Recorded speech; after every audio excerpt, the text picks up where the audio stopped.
Tem uma outra informação: o MST tem intensificado as agendas e buscando estreitar alianças com ditaduras pelo mundo. Nesta quinta-feira, 15 jovens que integram o grupo embarcam para Cuba para estudar medicina humanista na escola latino-americana financiada pelo regime de Miguel Díaz-Canel. Há pouco mais de uma semana, uma comitiva do Sem Terra foi à Venezuela para prestar apoio e homenagens a Nicolás Maduro, especialmente após os protestos e contestações da sua reeleição. A equipe do MST foi liderada pela deputada estadual de Pernambuco, a Rosa Amorim. Ela é filha de um dos coordenadores do movimento e chegou a presentear Maduro com um boné. Ele prontamente pegou o boné, colocou na cabeça, inclusive chegou até a fazer um discurso no Palácio Miraflores com o bonezinho vermelho do MST. O apoio surtiu resultado, pois nesta semana o líder do regime chavista convidou o Sem Terra para produzirem em uma área de 10 mil hectares na fronteira com o Brasil. Já em abril do ano passado, um dos principais líderes do grupo, João Pedro Stedley, integrou uma comitiva do governo federal em uma visita à China. Logo após, o MST anunciou a chegada de 30 tratores e roçadeiras da China. Você, Luiz Felipe Dávila, a gente tratou inclusive, Dávila, desse projeto de Nicolás Maduro de receber os integrantes do MST e conceder a eles uma grande área, um grande pedaço de terra para eles produzirem por lá. E agora, na notícia de hoje, o MST firmando parcerias com muitos países que não são democracias, né? Podemos até afirmar ditaduras. Enfim, queria a sua reflexão sobre esse trabalho internacional que vem sendo realizado pelo MST, certamente com a batuta de muitos políticos de siglas da esquerda, né, Dávila?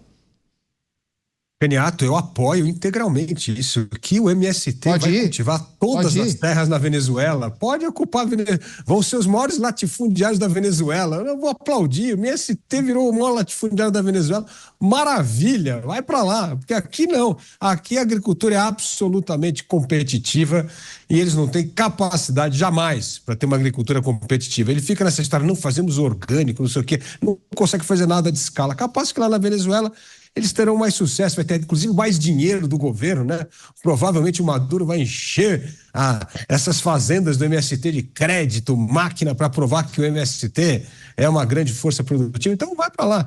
E também estudar medicina em Cuba, acho ótimo, porque se passarem 4 anos estudando em Cuba e achar que Cuba é bom, maravilha, ou pode ser uma grande mudança de visão de mundo ao ver o que é o socialismo na verdade, e não esse socialismo fictício que eles ficam aspirando tanto e não vivem. Quem sabe isso pode ajudar a trazer uma certa moderação nas ideias do MST.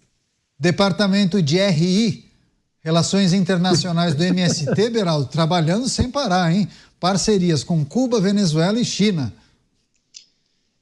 Depois que o MST se instalar de forma plena na Venezuela, eu estou achando que esse Palácio Miraflores vai mudar de nome, vai virar o Palácio Mirafuegos. O Nicolás Maduro vai ver o que vai acontecer com ele lá. Agora, tem um outro lado disso também, né, Caniato? O Nicolás Maduro não disse o que o MST vai poder produzir por lá. Certamente não será arroz orgânico. Eu tenho a desconfiança que será de interesse de Maduro usar esse know-how do MST para, quem sabe, produzir maconha, produzir coca, produzir essas coisas que o Nicolás Maduro adora comercializar por aí. Então, é uma relação absolutamente equilibrada entre um ditador e um grupo que não respeita as leis, que aterroriza o agronegócio brasileiro e que se encontraram aí agora firmando uma parceria, MST nessa expansão internacional, enviando jovens para estudar medicina humanista em Cuba, muito humanista. Aliás, é só ir a Cuba perguntar para as pessoas que estão lá quão humanista é a medicina das pessoas. Lembram-se dos mais médicos, né? Os médicos que vieram para o Brasil vindo de Cuba. Quantos queriam voltar? Os que puderam não voltaram, se mandaram, porque não existe nada humanista na relação do cidadão com o governo de Cuba. Então, eles ficam vivendo esse faz de conta, criando essas narrativas, e que só para a visão daqueles que conseguem enxergar o óbvio, estão vendo a aproximação desse grupo criminoso com as ditaduras pelo mundo afora. Estão se revelando, estão perdendo a vergonha. Isso é um carimbo, uma chancela que o Brasil precisa atuar de forma firme contra a atuação desses grupos por aqui. Basta de vermos esse pessoal causar o terror no agronegócio brasileiro, no campo brasileiro, e ficar sendo afagado por autoridade. Que eles se mandem daqui e vão procurar esse afago em ditadores pelo mundo afora. Pois é, a gente tratou desse tema ontem e o Mota refletiu sobre uma situação no mínimo estranha, viu, Dávila? Porque assim, a gente viu e observou nos últimos anos um êxodo fora do comum, né? Venezuelanos deixando o país, muitos vieram aqui para o Brasil, inclusive.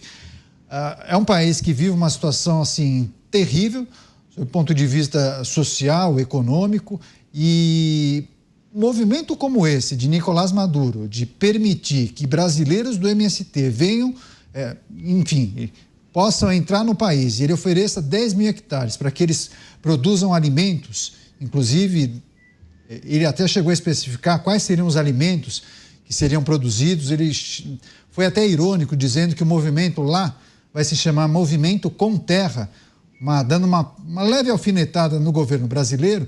Muito se questiona por qual razão ele faz isso, tendo uma população numa situação muito difícil. Ele poderia privilegiar os venezuelanos, oferecer essa terra a eles, oferecer todo tipo de estrutura para que os venezuelanos produzam esse alimento, criar um programa de uma fazenda solidária, alguma coisa nesse tipo. Mas por que permitir que os brasileiros façam esse tipo de trabalho? Não poderia ser alguma coisa olhando para o futuro, mas uma conexão com o governo brasileiro, talvez, Dávila? Não pode ter uma pegadinha aí? Não sei. Renato, é só ver os sinais. Quantos membros do MST vão cultivar terra na Venezuela e quantos milhões de venezuelanos estão abandonando a Venezuela por justamente não encontrar condições para se viver no país? Não tem mais trabalho, não tem comida, falta água, falta energia. Então, assim, não tem comparação. Se deixar as fronteiras abertas, praticamente ia ficar o Maduro e meia dúzia de cara morando na Venezuela, e junto com o MST, o resto é todo mundo embora, né? Então veja só o risco que essas famílias estão correndo, saindo da Venezuela, indo para a Colômbia, vem para o Brasil e para outros países, fugindo dessa ditadura que levou 80% da população a viver num estado de miséria. Miséria, Caniato, sem comida, sem água, sem luz, sem moradia. Mas não dá para viver num país desse. Então, quando 80% da população está vivendo sob miséria, é óbvio que o êxodo é gigantesco desse país. Está todo mundo indo em busca desesperado de oportunidade para continuar a viver com a sua família, levar a sua vida, trabalhar, ter emprego, ganhar, coisas que hoje não se consegue fazer na Venezuela. Então, é sim um movimento político de Maduro, para mostrar que o governo de esquerda também está fragilizado porque não consegue contemplar os interesses do MST. O MST acha ótimo alguém que vai fornecer dinheiro público para que eles possam fazer o trabalho deles. E essa história de internacionalização da mídia. E isso é importante para o movimento. Então, eu vejo assim, movimento para Cuba, para Venezuela, isso aí não é movimento que tem nenhum impacto, né? E se você deixar as fronteiras abrirem nesses países, você vê o tamanho do êxodo que acontece das pessoas fugindo da miséria e da ditadura.